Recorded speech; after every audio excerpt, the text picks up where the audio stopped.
It looks like we are almost ready to roll. Let's go ahead and get ready to get this going. Let's see. Okay, good. What's going on, guys? Welcome to another edition of the NarikChase channel. I'm your boy NarikChase, and in this episode, we're doing another streamlined podcast. Well, not streamlined, actually. Let me go ahead and just take that out. It's supposed to be character ranker, but I'm a knucklehead, so I always get things mixed up. There we go. In this episode, we're supposed to be doing the episode of Character Ranker, episode number 7. And in this one, we're going to be talking about Ron Perlman as Hellboy. Now, Hellboy is one of those obscure characters I've never really heard of before the movie actually dropped. So my knowledge of the character is very limited. But from this is what I have on the character so far. For those who don't know, he is a character under the Dark Horse comics, and he is a fictional superhero created by writer-artist Mike Mignola. The character first appeared in San Diego Comic-Con Comics number 2 in 1993. He has been depicted as a demon or half demon who was summoned from hell to Earth as a baby by Nazis during the war and was discovered by the Allied forces. With having been taken in by the Allied forces, he was inducted into the BPRD, which is the Bureau for Paranormal Research and Defense, and he's been a good guy pretty much ever since. The BPRD is basically the supernatural version of the Men in Black, but why he's with this corporation or this government organization or non-government organization, he basically go against more magical type characters, the Nazis that are, you know, stepping their toes into magic and dark forces and witches and demons and monsters of the like. There were 2 films. Of course, everybody knows the films that had Ron Perlman. One was the 2004 Hellboy, and then he returned again as Hellboy again in Hellboy 2, The Golden Army, that came out in 2008. And unfortunately, there was a sequel that got canceled. So there is where we're at. But the topic of the conversation actually is Ron Perlman a good Hellboy? And I have to say, Ron Perlman's version of Hellboy is probably one of the most memorable performances of a comic book character ever. I mean, because he just completely owns this guy's character. He is, when he puts on the makeup, he is Hellboy. Really appreciated that about his performance of the character. Now, Hellboy is his personality is depicted as being a pretty gruff character, but he's really likable. He has humor. At times, he has a bit of a charisma, but he can be easily angered over, you know, just a meaningless stuff. In some instances, he does act like a childish here and there, but that's because in his species of demon kind, he's relatively young, but to us, he would probably be about 20 something or 30 something. He's a, but having said all of that and get the gist of his personality, Ron Perlman as an actor completely nails the role. He's always been depicted as a really good tough guy that's likable, that has a bit of charisma, is a smart ass, is tough, is gruff, and he just brings that to this character. He does a phenomenal job as Hellboy. And I know that they're rebooting the series, and David Arbor is going to be the new Hellboy, if you hadn't heard. And I didn't really know much about David Arbor until I started watching Stranger Things, and I realized he played in a couple of other movies that I saw, and I was like, he is a pretty good actor. I seen him in Black Mass. I watched him in The Walk Among the Tombstones, a couple of other movies. But I actually got to say he's actually a pretty good actor, so I don't really have any worries he's going to do justice to the character. But Ron Perlman definitely owns the role. One of the very few actors I've said, like, he owns that role. Like, it'd be very hard to now, he's not just good, he literally is that character. So I definitely got to give it to Ron Perlman for the great performance. The depiction of the character does feel uh, close to the source material. 'Cause I haven't read much about him, but I do know a little bit about the character.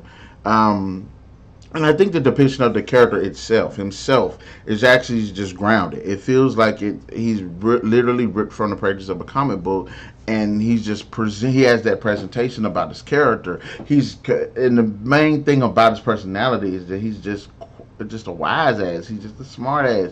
He knows how to hit those numbers. He knows how to hit those quips just like on point. But you can tell he cares about people, but he isn't afraid to fight and kick ass. He's not afraid to take chances. And yes, in the comics, it's not really a romance in it, but in the movies, there are romantic elements between him and Liz Sherman. And I think they're good. I think they're good. But I don't think we've seen the part in the movie where it's like it's Neo in the Matrix Reloaded when Trinity is about to die, and he does the whole super Mach 5 flying through the city to catch her, and it has this really good speech about how much he loves her. And yes, Ron Perlman Hellboy does get a moment similar to that, but I don't think it was given the emotional depth that it could have been. But it's probably because of the way that the movie was adapted and because of his character. Now, I have to, like I said, I really did really enjoyed his character. I thought they did a great job with the character of Hellboy. So let's just get on to the physical appearance of the character, which I actually thought looked pretty damn sweet. I will admit it does look like a costume because it looks like makeup and stuff, but it looks good. You know what I'm saying? You know how you have something that's obviously a costume, but but it's like it's lazy about it. Like you can tell that yes, this is a costume on the character on this guy, but it looks good. It does look realistic enough to be like yes, but it's like okay, Ron Perlman is kinda in his age and he's got a little bit of weight on him. He ain't the fittest guy. He ain't the best looking shoe in the bunch, but they do a great job with the prosthetics and the makeup and the way he handles the movements, the way he handles how he carries himself that does make it look even better. That's why I say yeah, you can tell it's a costume, but it looks fairly good. It does look great, and it does pull directly from the source material, which I did like. Now there is a difference in it that I'm not sure if people think it's an issue or anything because I personally didn't care. And in fact, honestly, I really don't like the design. I really didn't like the design of it in the comics. In the comics, he's more built. He's more top heavy built, and then it gets down to his legs. They got the goat legs, the horse legs, with the hooves. And I've never really liked that look. But in the movie, which they really don't, you really don't like see it like that. But he's got like regular feet, I guess. I guess he's got regular feet and it's not hooves because it was never emphasized that he had hooves. But in the moments where you see him fighting and moving and walking and stuff, like yeah, he's wearing shoes and boots, seemingly. And I think that his body looks a lot better, better proportion. So I think it looks fairly well in a live action adaptation. Then that's like one of the few things I said. Like the live action did a hell of a lot better than the comics. Is the fact that his build is better proportioned. But in the comics, you would think that because he's built like that, he's a pretty badass character. You know what I'm saying? He's got a lot of strength behind him. He is what a demon probably would look like. So, and that's why, like in the movies and the comics and stuff, I think the depiction of the physical appearance of the character actually looks good, and I think it does work a lot better in the film than it does in the comics. But that's just my opinion personally. Now, there is one thing that we will talk about, and that's his arm, the right hand of Doom or whatever the hand is. How does it translate over into the live action? I think it did a great job with it. Yes, at some moments it does feel kind of clunky. here and there, and robotic here and there. But I think they did a really good job with the way that it looks, with the way that it moves, with the way that he operates with it. I think they did a fairly good job with it. I think that sometimes that they probably could have done a little bit better with the mechanics because yes, there should be some moments where, like I said, the animatronics great. I think, but there should be some moments here and there where it could be a bit more use CGI here or something like that. Maybe they did, maybe they didn't. Can't really tell. But for the most part, it's like the Thing when they had the Thing come out in the Fantastic Four movie that came out, I think, in like 2005. And the way the Thing looked, it's like yes, he looks rock, but it also you can tell it's like a costumes. So I mean, it looks good. It actually does look really good, and the prosthetic and makeup effects look really freaking awesome. Uh, but you can't help but you know what I'm saying. Even like with his actual body. Now there like some things that I've seen, I would have liked to seen a bit more to the character because he's been battling evil and getting his ass kicked here and there. I would like to see some battle scars here and there because you know he's been at this for a while, and I would like to see that he has some type of battle scars. Yes, he can regenerate and everything, but not everybody that regenerates or heals fast. You know what I'm saying? Heals fast like that, or he could have had significant wounds that take longer that heal. But it's not like he heals like Logan type heals. So you can understand sort of why there's no scars. But he does heal faster than a regular person. But even with like bigger scars or something from like a really badass battle, you'd be like, yeah, he probably should have some battle scars. That's one of the things I did like about David Harbour's version when they showed the picture of it. It looked like he's got battle scars and stuff, and his detail is a lot more detail to the like the muscular and frame and all of that. So but given what I had said about that, I actually thought that you know what I'm saying the physical aspect of the character, like with the horns and everything, was looked pretty good. Everything about the character looked pretty good. So as far as the performance, the actual representation of the character, as well as the physical appearance of the character, I think everything was actually on point. Now, I will talk about the character and the role in the movie.